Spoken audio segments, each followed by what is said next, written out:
Bonjour et bienvenue sur Spiclo. Aujourd'hui, je vous propose de revenir sur le triangle rhétorique d'Aristote, cette fameuse relation triangulaire entre logos, pathos et ethos. Ethos, ça ressemble au mot français être. Et effectivement, l'éthos d'Aristote, c'est ce que vous représentez en tant qu'orateur. C'est votre carrure, votre stature et votre crédibilité en tant qu'orateur. Une prise de parole chargée en ethos, c'est une prise de parole dans laquelle vous allez être particulièrement crédible. Mais alors, qu'est-ce qui vous rend crédible? Eh bien, tout simplement, premièrement, ça va être le fait de savoir se présenter.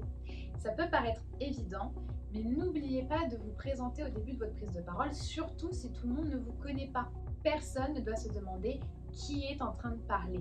Et se présenter, c'est surtout mettre en lumière pourquoi c'est vous et pas un autre qui est en train de parler de ce sujet-là.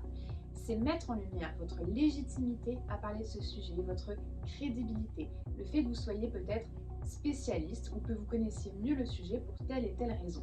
Deuxièmement, votre ethos, il va se construire grâce à l'image que vous allez renvoyer. Quelqu'un qui est crédible à l'oral, c'est bien sûr quelqu'un qui est sûr de lui, qui est solide sur ses appuis, qui ne va pas se démobiliser, qui ne va pas se cacher derrière une feuille, un support, qui ne va pas avoir la voix qui tremble, etc. C'est donc avoir un non-verbal et un paraverbal particulièrement soignés, forts et efficaces. Alors pour cela, référez-vous à toutes les vidéos du non-verbal et du paraverbal que vous trouverez sur cette chaîne. Cela renforcera également votre crédibilité et votre ethos. Et enfin, l'ethos, il va aussi se renforcer par l'utilisation intelligente que vous allez faire du logos et du pathos. Un discours qui est crédible, c'est un discours qui va savoir utiliser à bon escient ces deux points-là. Si vous avez un discours trop fortement chargé en logos, vous risquez d'être peut-être un peu froid. Vous allez avoir beaucoup de chiffres, de données techniques, vous allez peut-être vous enfermer dans une bulle, certains ne vont pas vous suivre, vous allez être non atteignable et vous allez donc manquer de crédibilité.